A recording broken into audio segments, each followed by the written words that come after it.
thank you so much for opening a window into your dance world for us with this conversation. To me, you are clearly showing us a new path to bold entrepreneurship for the pleasure and benefit of both the dancers and the public. I think it's important to say. Ballet Nights presents uniquely compared evenings of classical, neoclassical and contemporary dance, and we bring dance closer, whether that's physically closer by presenting it up close like at Lanterns, or through the storytelling element of the compare. Ballet Nights is a great testing ground for me as an artistic director and for many of the artists who are choreographing in the show, which in an art form that has a lot of heritage and a lot of history and a lot of people that feel that there's a kind of hierarchy of who's where, can be a problem. There's not a single poster of a production I was ever in that had the name of the dancer on the poster. It's a shame not to celebrate these people who've given their whole lives to go into the system and don't see a lot coming out the other side. Hi, Jamiel, and welcome to the Shades of Life podcast. Hello, thanks for having me, Ingrid.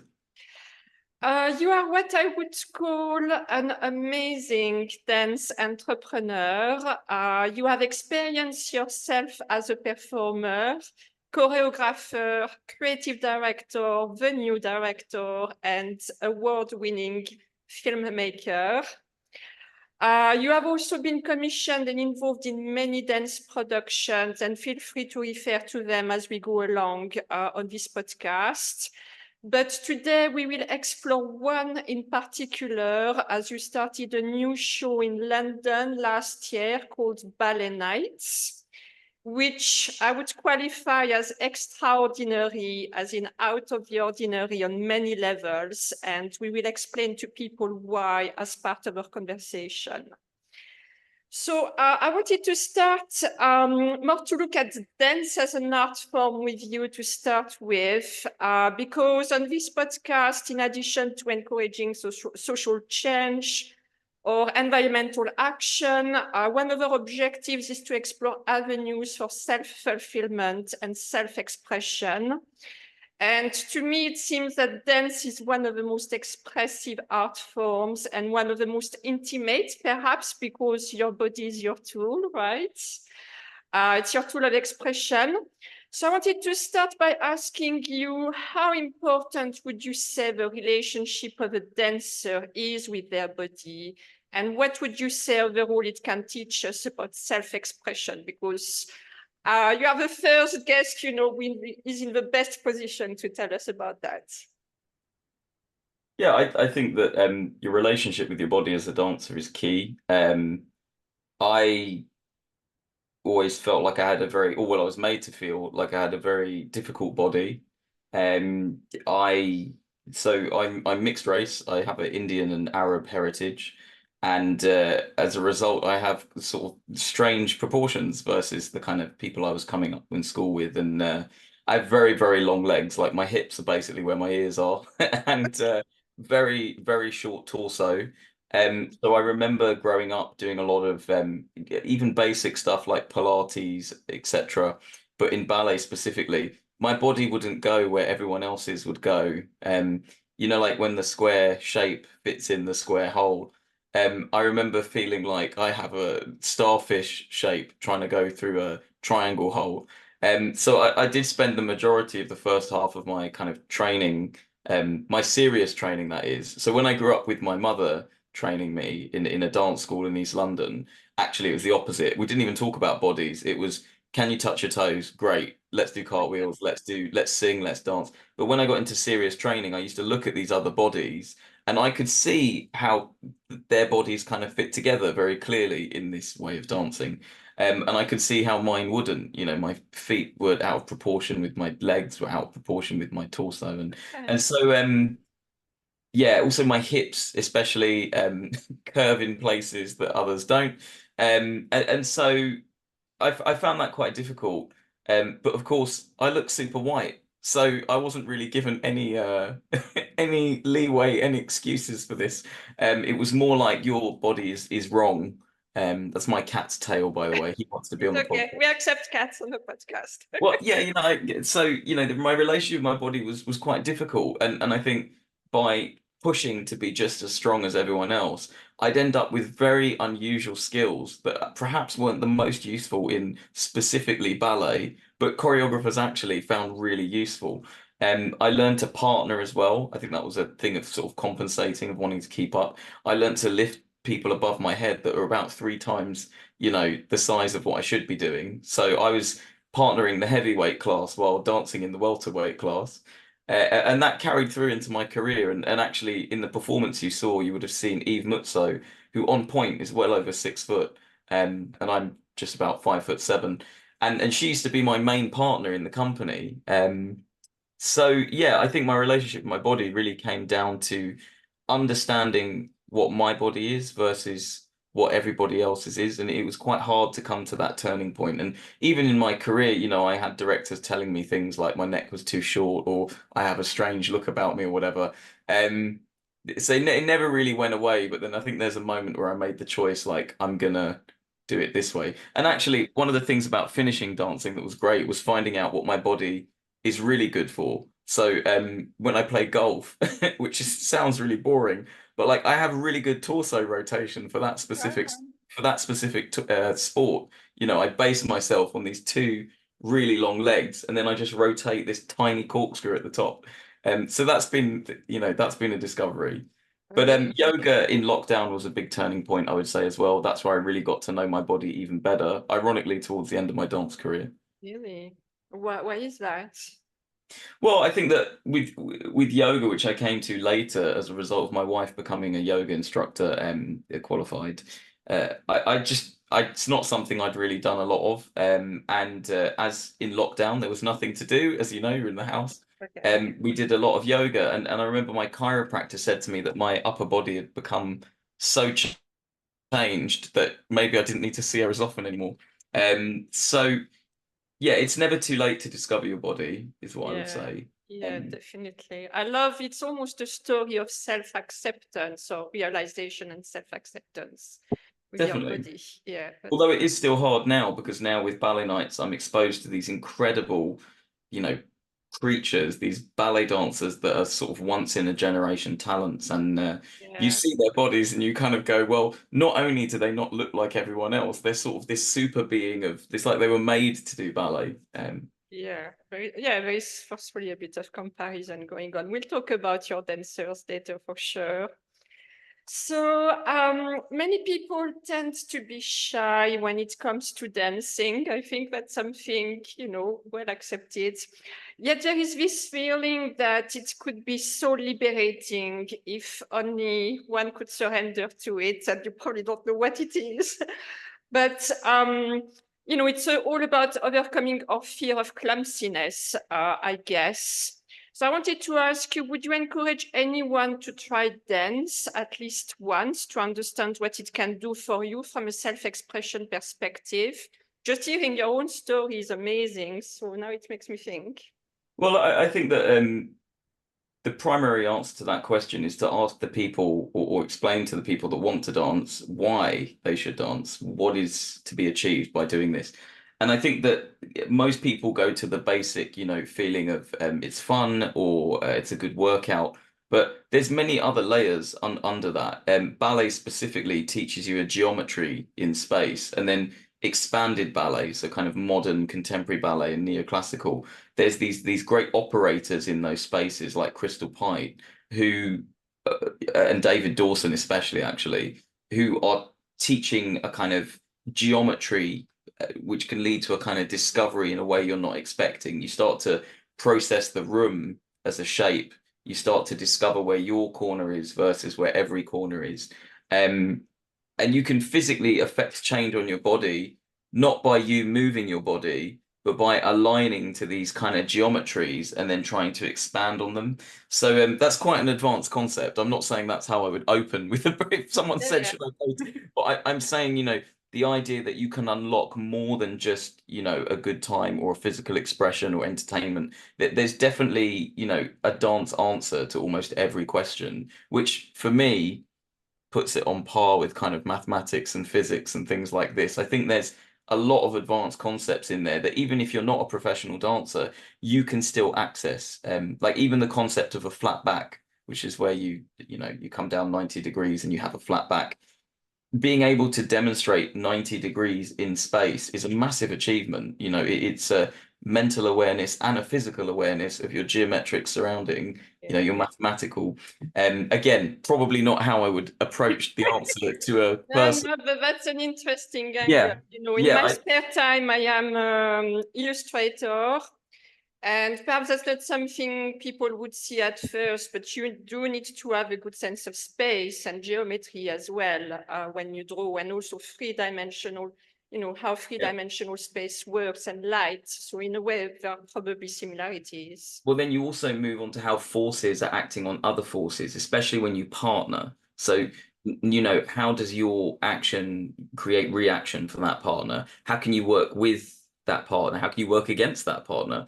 One of the things that I got described as in a process I was in recently is working very literally, because instead of me saying push and then there's kind of a sense of push, and I'm like, no, physically, like actually push.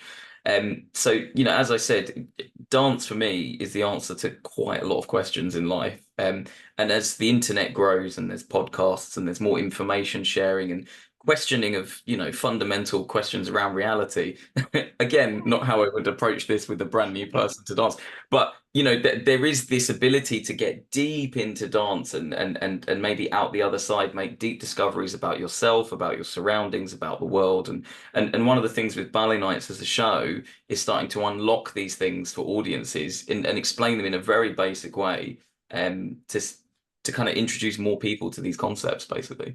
No, that's brilliant. And that's also why I invited you to be on the podcast, because I think you look at things differently and you're always keen, to go beyond. And I really like that about you.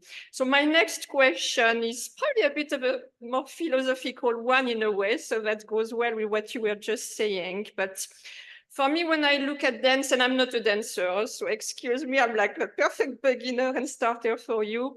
But when I look at dance, for me, it's like the epitome of creating flow and playing with flow and motion. And for some reason, the theme of flow has been very prevalent in my life this year. And I've always been attracted to dance without practicing it, really. Perhaps it will come in the future. But I always try to create analogies, and I wonder what we can learn from dance in general, because I always see life as a dance, and this is when we can draw parallels, like a dance between opposites, the yin and the yang. You were talking about yoga as well, and partnering with people, a dance between the feminine and the masculine, etc. Whatever you do in life, to me, it seems like there is a dance at play, and I like to see it this way. So I wanted to ask you, do you see that when it comes to dance as a practice? And I'm going to leave that question a bit open, because when I was thinking about it, and again, I'm not part of your world, but from what I can gather, when you are a dancer, you spend hours and hours and days and years dancing and practicing the art and pushing yourself. I've seen many dancers talking about also the pain. Sometimes, the injuries, and I think just last week at the Ballet Nights show there was a cancellation because of injuries. But then there's also the other side, the moments of pure grace and magic when the dancers perform on stage. So I wanted to ask you, how do you reconcile the two and reach this kind of flawless expression? Yeah, I think that kind of coming off the last question and into that question, and I'm just at the beginning of this journey. I feel like I'm at the foot of a mountain and I'm looking up at kind of these discoveries that I'm making for myself, but also I'm realizing there's others around me who maybe have got a bit stuck, and together we can push into that next discovery. Everything from the shape that the dancer makes, where the solo starts and finishes, to the movements in those dance sequences, they come from a kind of zero base. So like in the show generally, and in most shows, there's a blackout, for example, and then something happens, and from the moment something happens, you're starting to weave this journey for an audience. And you mentioned about you're not from this world and all of that. Like in that moment, if you've paid for a ticket and you're observing this thing, like you all become kind of one. And I think that the thing that Ballet Nights is a great testing ground for me as an artistic director and for many of the artists who are choreographing in the show is to start to at scale, because this is our seventh program, which means this is happening a lot now in only 9 months. Um, More exposure, more direct exposure up close to these kind of phenomenon. The way you start something, the content in the middle, the way something ends, not just what's happening, which is great, that's amazing. They're having a great experience, but then why? What is causing that? Yes, I connection, isn't it? Yeah. I feel like it's an area of study I can't get into a conversation with many people about, because a lot of egos come in and, well, this person's work and they're the best at that work. And then we go off on a direction about this particular choreographer. And I kind of, the way I've approached the startup and approached this whole process is as if there's nothing and I'm encountering everything for the first time. Which in an art form that has a lot of heritage and a lot of history and a lot of people that feel that there's a kind of hierarchy of who's where, can be a problem. But actually, for the sake of the art form, can create innovation, because you start to realize that maybe those things that have been done for 100 years don't work, or they do work, but they also need to be platformed on this side because of X, Y, and Z. So I guess that yeah, the flow of the whole thing with Ballet Nights, from the stage, for the audience, for the team, is about rediscovering the experience as a whole. And I would say that that's where Ballet Nights comes in, really. We don't have our own standing company of dancers. Like, we do develop some dancers, but we mostly bring in dancers that already have product, have performances that they can bring to the show. That what's on stage for me is not really the problem. It's what the experience is for everyone there. That's where the innovation can come. I love that. I love that. I also love the fact you say I start almost from zero, because that means it makes you very open-minded to the performances you see. And I know that you go to a lot of dance shows, not only yours. And this is also how you discover people. And last week, you brought very young performers, very young dancers who are from a London school, I think. And it was the last but one at the Yeah, it show, was and it was amazing. it was Rambert School, which might right now be one of the best schools in the UK for sure, if not Europe. And I went to a choreographic performance of the students' own choreography at Sadler's Wells at the Lillian Baylis, and I couldn't believe what I was seeing, because for the first time in genuinely, like, this is new, me going to a lot of shows. Like, nobody knew I existed a year ago, and now I'm invited to everything. And yeah, I couldn't believe the quality of both the dancing, the structure, the audience experience, the whole thing I'd been talking about. And therefore, in this zero basis of, let's start fresh, it made perfect sense to give them what's potentially one of the most important spots in the whole show, because before the headliner, that's kind of like, well, that's going to be the headliner next. And the headliners were amazing, but to see these Yes, they were. fresh Yeah. new talents, it was amazing. And I love this open-mindedness about it. I think we can all learn from that. Oh, if it's good, it's good. And I think that this is like, again, you're in an art form, you're in an ecology that's got stuck doing it a certain way, from funding structures to hierarchies to names to, many choreographers with big names, out of, let's say, 10 to 15 big name works, it's very rare to have ones that maybe more than five, a 5-star or 4-star. Like, I'm being quite generous actually in this conversation. Like, there's no reason that someone at 18 can't have this sort of channel this idea and just have this moment, and then there's no reason not to platform it. It can't be, oh, because it'll upset those people that feel they should have had an opportunity. Right now, the way pitching is working is it's flipped. So it's gone from me searching for stuff to now people throwing stuff at me all the time. And it's a great leveler. It really is, especially when you get into the data, but that's another story. Yeah. I hope it happens the same for me with the podcast, because I fall in love with people, I invite in, but at some point, I'm sure people will start contacting me. Well, that's what I hope. So you were saying Ballet Nights is 9 months old, so that's a nice baby for you, and it's Literally gonna a grow. baby. So let's go back to your early years with dance. I wanted to ask you, how did you start dance yourself? How did you get introduced to it? Because from what I've gathered, I think it's a bit of a family affair, isn't it? Yeah, kind of. So my mother had the kind of £2.50 ballet class in East London since the 1980s, maybe before. She is kind of an original teacher. She taught for the RAD since then, so I think she's taught for the RAD for now 40 something years. Giving local kids access to dance, and then I came along. And the school has always done dance, it's done singing, it's done drama. It's a theatre performing arts school. And while that was all happening, I was actually sent to private boys' school, mainly because of my dad, to go and learn maths and all this stuff, and which I did very well at. And at 11 years old, they kind of said to me, well, they said to my whole year group, you're going to be a lawyer, you're going to be an accountant, and I remember saying like, I'm way too young for this madness right now in this old British school system, as much as I love the cricket and the rugby and all that.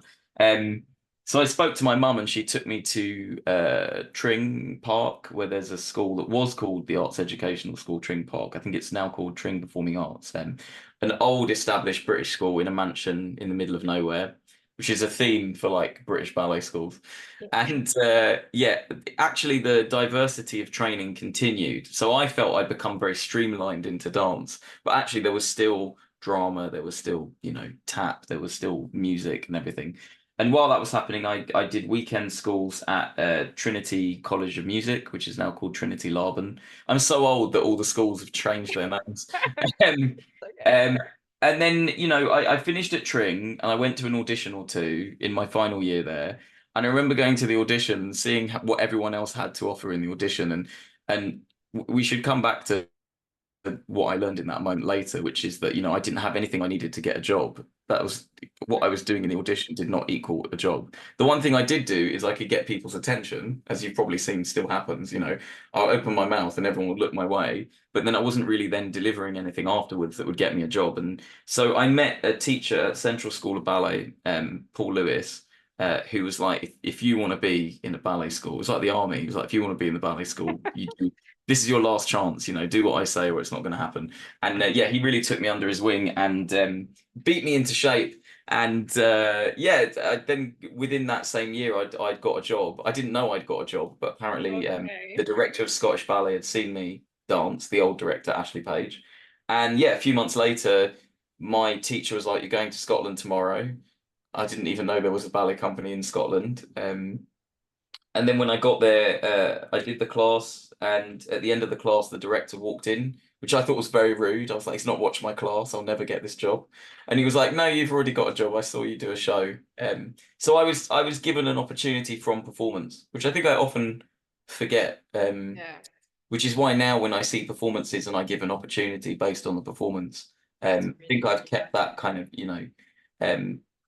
it's funny because actually you hear a lot of people that they watch a performance, but then they need to see a lot more and learn a lot more and all of this. And I think that risk has always been something that has been there for me. I've always been open to taking risks. It was a big risk to leave, a very nice private boys' school, secured future kind of thing, to go to art school. And then at the art school, where they were telling me I'd never be a dancer and my body was wrong and my height was wrong and my name was wrong. It was very kind of a risk to leave that to go to ballet school. And at ballet school, it's kind of a risk at that age of 17, 18 to put yourself into one thing completely with no guarantee there's anything on the other side because the ballet school, the ecology for dance in the UK is extremely anemic at the moment, and it even was back then. There's very few jobs. That was a big risk. So yeah, that got me to Scottish Ballet, where I continued to take risks, whether it was on stage or in the office with my boss. And then I left, which in itself felt like a big moment of risk, actually.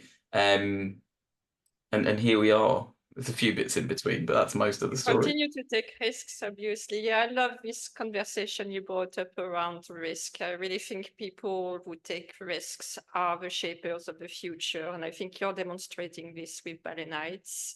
I also love something you mentioned about, you know, when you become older, it's about reminding you we've been young at some point, and it's about giving chances to young people as well. And I think you're showing this and demonstrating this in what you do as well, which is great. So I think you've answered the question about how you decided to make a career of it, which was, you know, the director of the Scottish Ballet, probably, you know, giving you a chance, and that's how you started, right? So I wanted to ask you, what does dance mean to you on a personal level? And I can see there are probably many layers to you about that, but what would you pick? What does dance mean to you on a personal level? Well, I think that, you know, you want to have knowledge, you want to be able to give something in any conversation, in any ecology, in any economy. You want to be able to offer something with a bit of expertise and experience, and feel like what you're saying is perhaps useful, and maybe not available. And that's kind of what it feels like right now. But I think that I was very much like a fanatic from a young age about anything I do. And it's interesting with dance that, similar to golf and other sports that I play, or anything that I do, I tend not to be an expert about, like, for instance, football. I like football, but I know nothing about Premier League. Or golf. I love golf, but I don't know any of the players. And I think with dance, up until the moment I left Scottish Ballet, there were the people I knew from, you know, who I danced for and whatever, and who I'd met. But I was not an expert on what was on stage. I wasn't going to any shows because I was on stage. So why would I go to another stage? Like, you know, there was kind of this disconnection for me. Which is why, you know, we talked about coming from this 0 point, coming along to kind of, you know, see things as they are for the first time. That's because that's actually what's happening. So, you know, I went from rarely going to the theatre to going to the theatre constantly now. And in that initial phase of going to the theatre, coincidentally, is when the startup began. And I started to learn a lot about what wasn't happening out front, which I thought was happening. So when I was on stage, my assumption is that in the interval, everyone was talking about it for a start. Everyone was basically having a party. Yeah. You know, whether it's talking or laughing or having a champagne or having a drink or whatever. Like, my assumption is that it was all this great get together. And what I kind of have discovered over the last kind of year and a half of going to a lot of shows is the front of house experience can be quite bleak and quite alienating to people that don't go to the theatre a lot. And it's very not neutral, but sort of impersonal. So I literally, just before this podcast, was saying that when you get to a theatre for one of the major ballet companies, that isn't the Royal Ballet, because that's a bit different because they have their own theatre. The person on the front door doesn't really know anything about what's going on the stage. They're not working for that company. They don't get given the sort of brand kit. They're not told what to say at the door.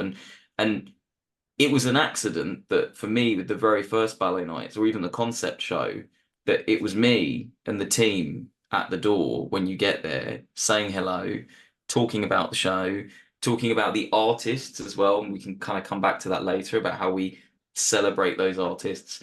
And then in the interval, because everyone's so informed about what's happened on stage because of the comparing and me with the mic telling everyone this is what you're seeing. One of the early discoveries was that people who'd never been to dance before, which is the majority of our audience, by the way, could have long conversations with people that go every week to the ballet. So I think the thing that dance has kind of been for me is it's a way to sort of decode and survive life, essentially. It's become my filter for everything, in a way. And not just the dancing of the dance, but the observing and the witnessing and the feeling of the dance. Yeah. Okay. Thank you for your answer. That's beautiful. So you touched base on your time with the Scottish Ballet, and I wanted to discuss it a bit more with you because you have had an impressive career as a dancer yourself. You have been a soloist at the Scottish Ballet for 12 years between 2009 and 2021. I wanted to ask you, what do you retain from this period of time? Has it been significant in your life? And I think you mentioned a bit about that. How did it help you take the next steps in your career then? How did you decide to leave as well? So talking about my career at Scottish Ballet, I think that there's a certain way that everyone talks about their careers or is encouraged to talk about their careers. And I think for me, it can be quite a mixed bag of emotion kind of talking about it. I would say, obviously, I met my wife when I was in the company. It's the first ballerina, like real life ballerina I'd seen. I couldn't believe it, you know. And then she ended up being my wife. So it was the first person I saw when I walked in the door, She was actually. dancing last week, She was wasn't on the she? floor reading the newspaper when I walked into the studio for my audition. And she's been in the show. She was in Ballet Nights 1, 2, and 3. Um, and that obviously I got to see the world and travel and all this stuff. And one of the things that dance companies, the way they're currently set up, can do is they can make you feel very grateful for things that actually are kind of a given and quite normal in other employments. You know, if you want to open a shop and you're going to have international exports, you're going to need to go to New York to set up those deals and then create your distribution platform that maybe again there's a few more trips here and there. Like this is not highly unusual stuff, and very few people would leave their job and say, I'm so grateful I got to go and set up a distribution platform in New York. Yeah. I don't know. So all the things that I used to kind of cling to as what was so great about the job are starting to change a bit.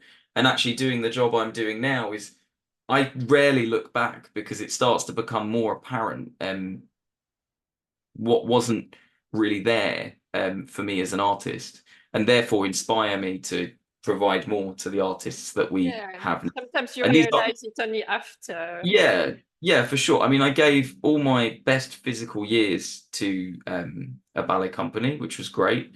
Scotland, now that's amazing. So I love everyone I met in Scotland. I have a whole Scottish kind of family up there. It still feels strange that I'm in London. I feel like I could go back and carry on living in Scotland. It Yeah, has I love quite, Scotland. I've studied there for a year, to tell you, so I'm familiar with it. Yeah. yeah, but I would say that the experience I had in Scotland was not one of celebration for the artists. I think that one of the things that's changed dramatically, um, you can take the temperature of this, for instance, if you ask the average UK person, name me a famous ballet dancer, they'll say Darcy Bustle, or they'll say Carlos Acosta, or they'll even say Wayne Sleep, who's, you know, obviously quite a few generations ago.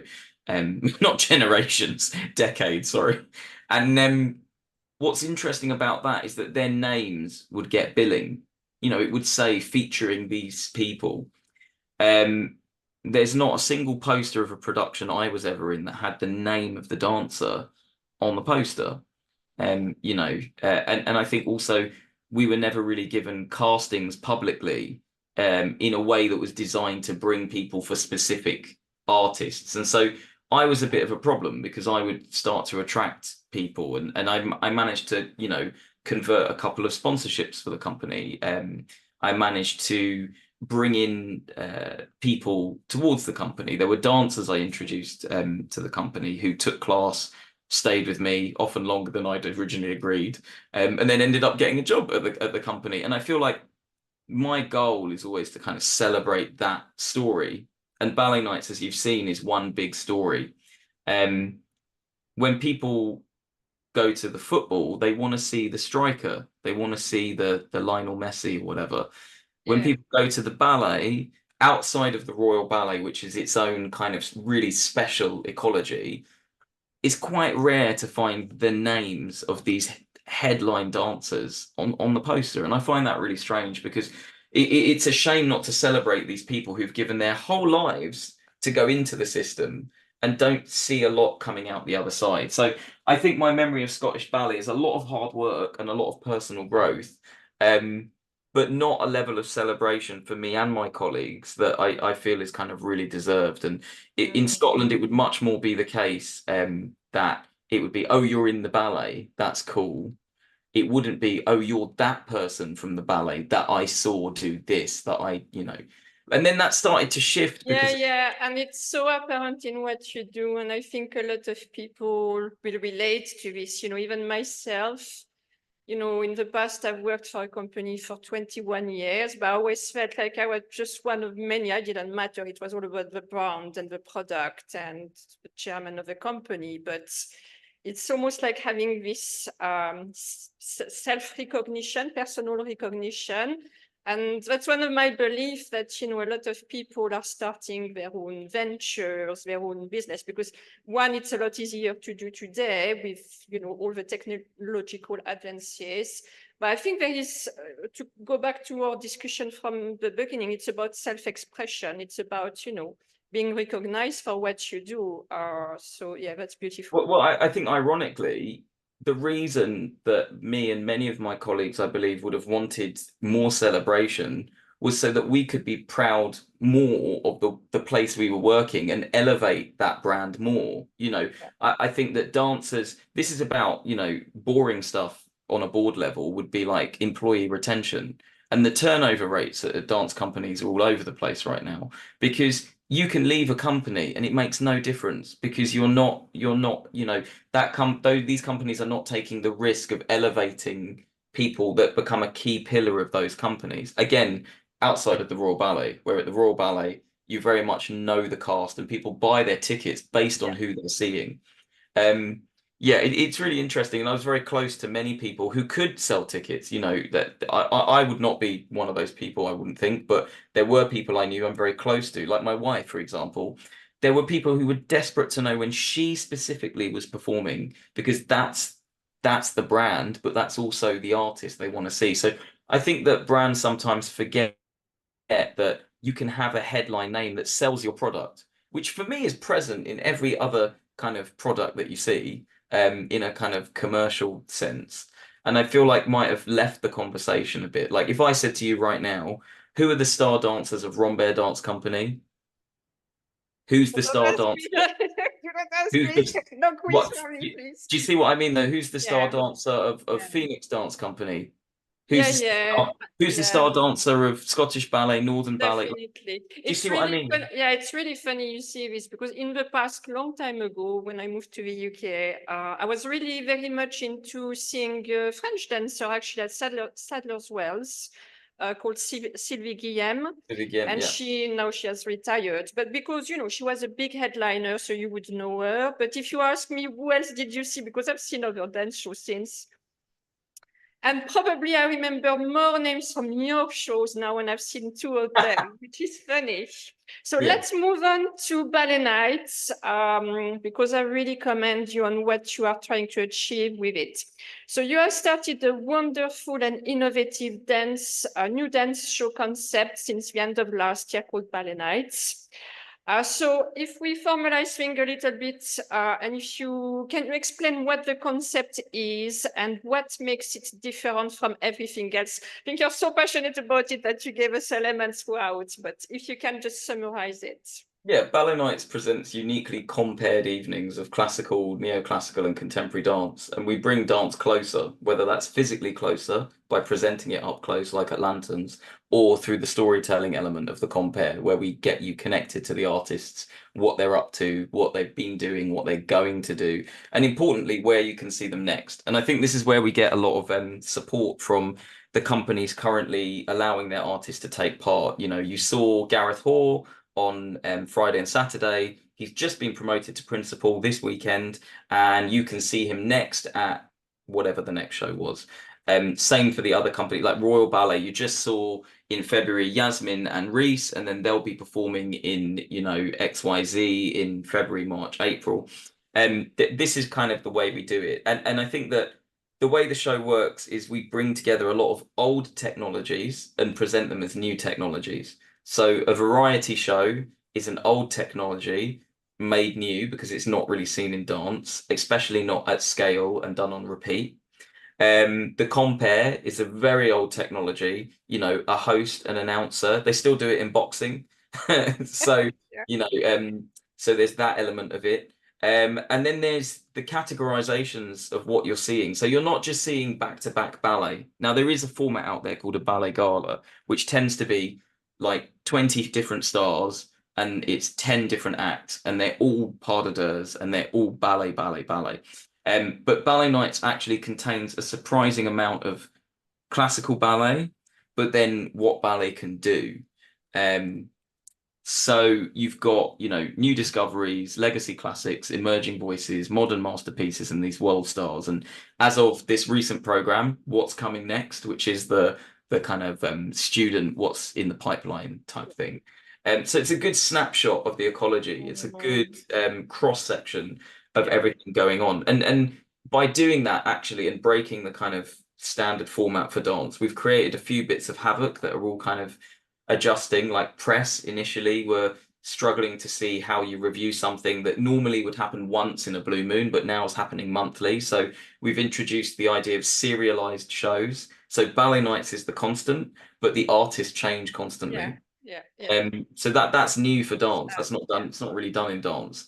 Yeah. Um, Yeah. Similar Definitely. with the mic, which, I would say anyone that's new to dance really enjoys, is having someone tell you what you're seeing, who you're seeing, and where you can see it next. And there are a few works out there that if they're lifted as an excerpt, a short burst, they don't make the most sense until someone says, well, this is the moment that so and so lost their daughter, or this is a story about this person's journey to the West after leaving wherever they've come from or whatever.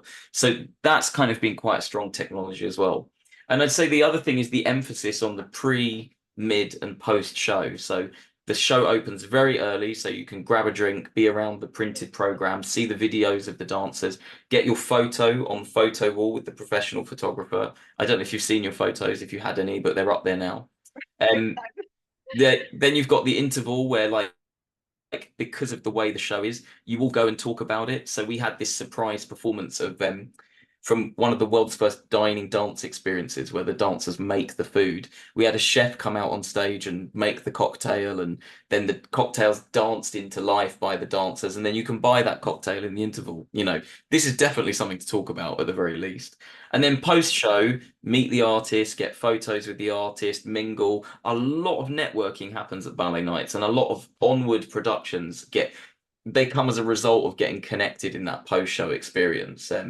And these are things that are common in film, music, sports, Formula One, which I cite quite a lot. But they're not as common in dance, and if they are, they're a bit invite only, or they're on there's a limit to how many people can be at those kind of. But at Lantern specifically, that venue, everyone's welcome backstage to come and meet everyone. And Yeah. it's gone really. A lot of people would say, "Oh, that's going to be chaos," and it's really worked really well. And everybody's really enjoyed it. And you can see the images on the website at Nights Captured, where everyone that's had their photo taken can go and grab Yeah, their photo definitely. after. Well, that was one of the questions I wanted to ask you because you obviously deliver closeness between the dancers and the public, both during the performance, because we are really close to the dancers, which really surprised me the first time I came. And also, as you said, after the performance, as we can meet them backstage. So it definitely breaks, the classic separation we see between public and performers. So I wanted to ask you, why is this closeness so important to you? And I also wanted to ask you, do the dancers enjoy it as well? Because perhaps they are not used to this usually. As far as I know, the dancers love it. Like it's always funny because on the Friday night there's a lot of new, and that's where the insecurity can begin to creep in. So, he's speaking and this venue isn't a typical venue and the audience is right there. And a lot of some of the dancers that sign up to do the show, I won't say anyone in particular, but they don't think it's that big till they get there. And I say there's 20 press in the audience, and they go, "Oh my God, this is a serious thing." So, what's happened since the launch is that people have been now more prepared and they take the show much more seriously. Mm. Uh, yeah, and then on the Saturday, on the Friday, the class is quite empty, the training session before the show, you know, people do their own warm-up. On the Saturday, every time packed, and most recently we had nearly 30 people in the class. Um, and everyone's talking, celebrating, what company are you in? What company are you in? Oh, I didn't know they did that. Then people start to go, maybe I should go to that company. Maybe, you know. Yeah. No, the atmosphere you've created is In quite fact, it's a fruit warm, salad of really like so enjoyable. many. Yeah, it's Yeah. brilliant. And I kind of just sit back and observe it all because at that point I'm usually very tired, especially after the first show. Um, Getting a show out is a big push, and it's getting easier as we do it more often and we have more team members involved. But yeah, we've definitely also got some core artists who will be with us no matter what now. We've got certain principals and certain soloists, and also people that aren't in companies, freelance, you know, independent artists who are saying to me, when is the next one? We want to be in the next one. Why Please am I tell not in the next one? Please tell me you are bringing back Jordan, because, like probably many other people, have become a fan of it and have discovered him at one of your shows. So, Well, you know, this is a good example of how these are the kind of career opportunities and platforms that weren't available to me, which is why I've built the ones that I think should exist. And Jordan is now becoming an independent choreographer.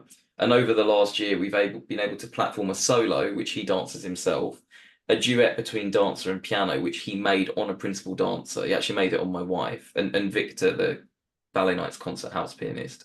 And then he's made this headline duet now on principal dancers. So in terms of his career progression and what he can now demonstrate to a potential employer, it's like, well, here's three examples with photos, with video, with reviews. You know, that's a big jump that's happened very quickly. That maybe would have been a much harder thing to swing independently, just because there aren't many platforms for independent dance right now. yeah. But similarly, there aren't many, as a result of that, there aren't many people making the choice to go independent. So this chicken and egg is where Ballet Nights comes in to kind of break that cycle. Yeah, and it's beautiful to see you offering that platform to them. So that leads me to my next question, because you aim to champion both renowned and emerging talents. So I wanted to ask you, what is your relationships with the dancers who come to perform to Ballet Nights? Because it seems to be quite a close one, and it seems you're someone very well loved in the industry, or at least that's the perception I've got. Yeah, there's a sort of there's that way of looking at it where yes, there's artists who want to be in the show because they're hungry to perform, they want to meet their audience, they want to be up close, they want the post-show meet and greet, they want to be in photos, they want to be in reviews, and they also are, you know, given permission by certain choreographers to perform pieces of repertoire for everyone. So there's that element of it. There's also a very literal need that I think no one is addressing right now, which is you can't sell one product in a shop and stick that shop on a high street. Like, you know, most shops carry a product matrix of 5 to 10 different products, right? That's why in the show, it's not just one thing. It's modern, it's legacy, it's emerging, it's new discoveries. But also, you need suppliers. And I don't think enough pressure and onus and challenge is being put on choreographers today to create product and then supply that product as a service into a show.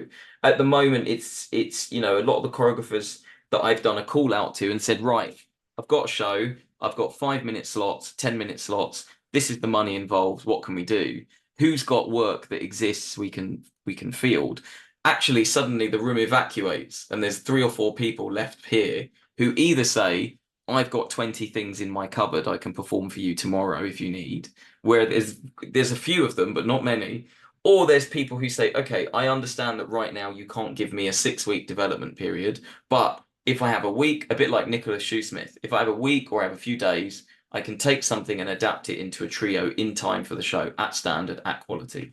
And that's where I come in as artistic director, and I guide and I help and assist. And, you know, in the week with Nick specifically, which was very intense, I was able to zoom out for Nick while he was in there making and say, you know, maybe beginning this way would improve the reaction, or I'm not sure we're going anywhere here. And then that gives them more challenge to go in and make their adjustments. So it's a good muscle flex for choreographers, for dancers, and for the industry as a whole. Even with the press, there's been a massive decline in dance press across the UK. There's no dispute about that. The amount of columns that have closed, the lack of priority given to dance press.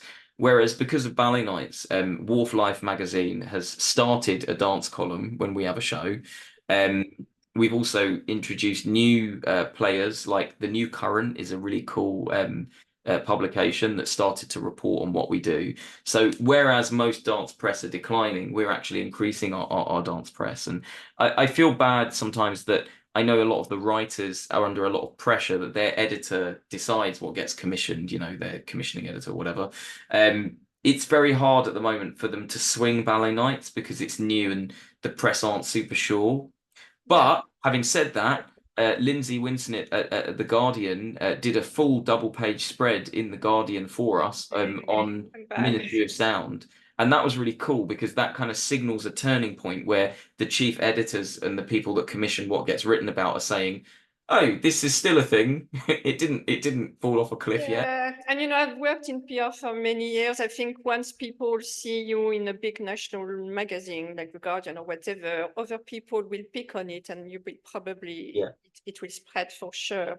I mean, So I we're just very want to grateful to all the press, all of them, because yeah, they all come in no matter what. There's the dance press, the kind of core group, they really make an effort to be there at all of our shows. And they even come to the shows, even if they're not writing about the shows, which I think is a good measure of, they want to know what we're doing next. They want to see what's going to happen next. yeah. So I just want to mention this because you said you call yourself a compare. And during the show, you do take the time to introduce every performance, every dancer, giving some background about them. And that's something I love so much. It's like when you go and see an art exhibition, it's about knowing, who has painted this artwork and what's the backstory. And you give that on stage at every show, which is incredible. And I really appreciate also, I think, your caring nature for the dancers, because just wanted to say a word about it on this podcast. But when it was COVID, you did set up a fund to support your industry. Can you tell us very briefly a little bit about that? Yeah, so during COVID, I got really sick. Like I was borderline. Everyone was being sent to hospitals, but if they go to the hospital, they tend to like die. So I didn't want to go to the hospital, but also my wife, my now wife, really didn't know what to do because I was struggling to breathe. I didn't get out of bed for weeks. I couldn't taste all this stuff, and so I had this kind of what I felt was a near-death moment, and I kind of had well, what am I actually doing? That was kind of the question. And I kept getting stuck at these traffic lights on the way back when I was driving to and from this place in Scotland. And the fourth time I got stuck at the traffic lights, I thought there must be a reason I keep getting stuck here. I can't just be stuck here for no reason. Um, and that's when the kind of idea for fun freelance dance came to me because I was getting all this furlough money, even though I wasn't working. And all the dancers I wanted to independently work with to try and make something happen during that lockdown time, they were all having to work at Tesco and all of this because there was no government support initially for them. So Fun Freelance Dance was a crowdfunding exercise to raise money and raise awareness for freelance dancers who weren't being taken care of, weren't being given opportunity. And it was interesting that, during COVID, I felt like a lot of the major companies, they were struggling to maintain their own people, let alone care for the wider network. So as I was on furlough and was able to work in other places and do what I kind of needed to do, I felt like my personal, savings plus this crowdfunding that I gathered would underwrite, experiences. And I think it's the first example of me doing a lot with very little. So we raised about, I think I want to say £17,000 total or something. But we raised that, but made it go really far. I mean, we put a remarkable number of people into sort of short jobs, filmed all of it, sent it out, repeat again 4 times. We did a lot of Zoom classes and all of this. And generally, we're kind of advocating for looking after to freelance dance artists, and that's where a sort of more direct relationship with artists started to begin. I started to make network there that still to this day is kind of maintained. And it was also a good example of rather than thinking about the impossibilities of, well, it will cost this much, of actually saying to the public, here's the problem. Would you all be interested in fixing it? And I remember saying that if I couldn't raise any money, then actually maybe that means there's no place for this thing, you know. But we did raise the money, and there definitely is a place for it, and the public continue to support now ballet nights in the same sort of way. You know, if nobody buys tickets to ballet nights, there will be no ballet nights. But show on show, we've increased how many tickets we're selling, how many followers, subscribers, you name it. And Ministry was a big step because we moved to a kind of renowned venue. And the next step on the 4th of September is going to be Cadogan Hall in Sloane Square, which is not known for dance. It's known for classical music. Yeah, so tell us a little bit about what's coming next, because it was part of my questions, because you're always trying to bring the show to other places. And from what I've understood last week, even other countries. So can you tell us Yeah. about what's coming next? Yeah, it was interesting that moment, wasn't it? Were you there the Friday or the Saturday show? Yeah, that was amazing. I mean, great news. Were you there on Friday or Saturday? Saturday. Yeah, so Saturday went really well. Friday was difficult because it was Oh, the really? first time we were saying this stuff, and the audience really didn't know how to react. So the second night, I tightened it up a bit. Okay. Essentially, Ballet Nights will return to London on the 4th of September to Cadogan Hall, which already a lot of people who are in the know were like, "Isn't that a music venue?" And I was like, "Yeah." Watch, let's see what happens. You know, Sadlerswells have enough dance, they're taken care of. Let's put it in somewhere that doesn't usually do dance. So Cadogan Hall, 4th of September. Then we get on a plane and we go to Kuala Lumpur in Malaysia to do 3 shows at the World Trade Center there on the 13th, 14th, and 15th of September. Yeah. Then we get on another plane and we go to Brisbane, Australia, where we do a show at the Talbot Theatre, which is part of the Thomas Dixon Centre, where Queensland Ballet are based. And then we do some masterclasses there for Brisbane, Sydney, and Melbourne, where we're kind of making the case to return with a show in the future. And then we come back to London and we do another show in Ministry of Sound. Now, I said a date on Saturday night, and I wasn't supposed to say that, so I won't say it here. But I don't remember it. it's on a date to be announced in October. But I Okay. remember on Saturday I let the provisional date out, and one of my team was like, "We haven't confirmed that yet," and I was like, Okay. "Yeah, I'm sure it's okay. I mean, things can change as well. I will have an article on Scarlet Thread magazine where I will put all the dates of your future shows in September and October, so people can also refer back to it there. The Lantern Studio Theatre where you started and is almost like your little base. I think there's a yeah, piano from Elton John there. Am I yeah." right? So So people can essentially, go there just to see the piano because it sounds amazing, and you have a pianist who yeah. plays beautifully on it. So just for that, it's worth going to the Lantern Studio Theatre.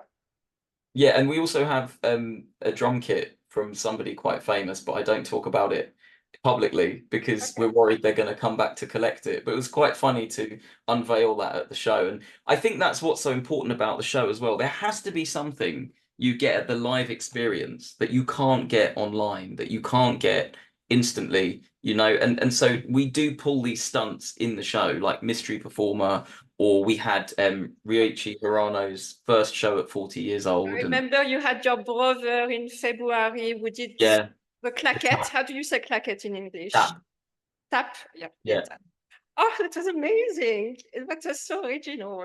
Yeah. yeah. One day I'll be the mystery performer. Oh, yes, please. Actually, that was one of my requests to you. So thank you for confirming. That was a joke. That was no, that's not that. Yeah, Oh, I yeah. have seen a video of you on TikTok, so Oh my you goodness. can't escape from it anymore. So 2 more questions before we finish, Jamiel. Because I love how you are also aiming to democratize dance and for people in general, you know, rather than just the general public who used to go to classical dance shows.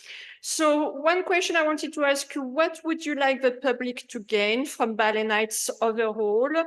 And the dancers, I think we discussed that at length. So what would you like the public to gain from ballet nights? So we are not an Arts Council funded outfit. We are a privately funded investable group, you know, that are trying to essentially create these new dance experiences, audience led experiences. Um, And I think sometimes in the arts that can be received negatively. I'm not super sure why. I'm still figuring this out with many of the artists. But, some of the worries, the concerns that come up are about access. Now, an example of this that comes up a lot is, well, at Sadler's Wells, I can get a ticket for £15. I see that as a massive problem. £15 tickets are not £15 tickets. That might be the face value, but underneath the face value, you still have the cost here of, the dancers, the venue, their everything. So that ticket's still £75, but the £60 has been taken care of by government and sponsorship, and then you pay £15. Now, I can explain that to you, but the person buying the ticket isn't interested in any of that. They assume that dance is worth £15. And so dance has priced itself so low that when we come along with a stage side £150 ticket, everyone's like, no, no, no, no, no, no, no, that's not what dance costs. I'm not buying this. It's too expensive. It's overpriced. These are the same people that will pay £180 to go to football, to sit on a cement bench. They'll go to Taylor Have a Swift. They'll dinner go experience. Yeah. dinner experience, you name it, right? So I guess what I'm getting to is that the value of dance can still create access, especially when you compare it to some of the most valuable experiences. Football, as an example, the TV rights alone in football in Europe are something like 4.7 billion pounds. I think the overall economy for football is 20 billion plus. Um, there is a goalpost and a football in every single school across the country, state, public, private, you name it, potentially around the world. Now, there's a lot of access to football, but there's also an extremely aspirational outcome on the other side. If I was to make it in football, I would get to perform in front of millions of people and be set for life and be paid well and get sponsorships and get endorsements. No one is saying that ticket prices on football are overpriced. They might say they're expensive, but they don't say overpriced. So I think that for me, I'd like to see dance alongside football, alongside Formula One, alongside tennis and the big sports, alongside recording music artists, alongside film, TV. It's absurd to me that someone can train their whole life, just like football, driving, whatever, golf, put it all into the machine, and then come out the other side with this, at best, just above average wage. In a short career that, you can no longer take your pension at the end of your dance career at 40, which you used to be able to do. You are going to be facing a massive group of unemployed dancers who are going to then try to dance longer. Is there an ecology for that? Is there an economy for that? None of that's clear yet. So yeah, the question is, what are we going to do about it? Whether we like the question or not, it's going to come. And my answer would be to aspire to bring dance alongside those major experiences. Let's do ballet nights at Glastonbury. Let's do ballet nights in an arena. How many stadiums can we sell out with a Swan Lake? And I think that English National Ballet's Swan Lake in the Round is hugely inspirational for what a kind of a version 4 times that size could one day be. Yeah, I'm glad you mentioned this. I actually wanted to ask you, what's going to be your wildest dream with ballet nights? And I think that's a beautiful vision. I think the word experience and experiential is very important with what you do. And I do believe it commands a higher price because in what you do and in what you deliver, it's very apparent. You can't really compare it with the classical ballet you go and see at Sadler's Wells, for example.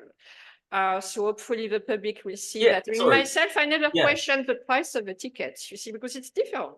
But what you just said as well is the most important thing. We are not the main stage experience, and we are not a scratch night for £15. We are this new sector, essentially. We are independent dance, but we also have a new category for what we do. And we are really good friends with all the companies. Like, we are not here to replace.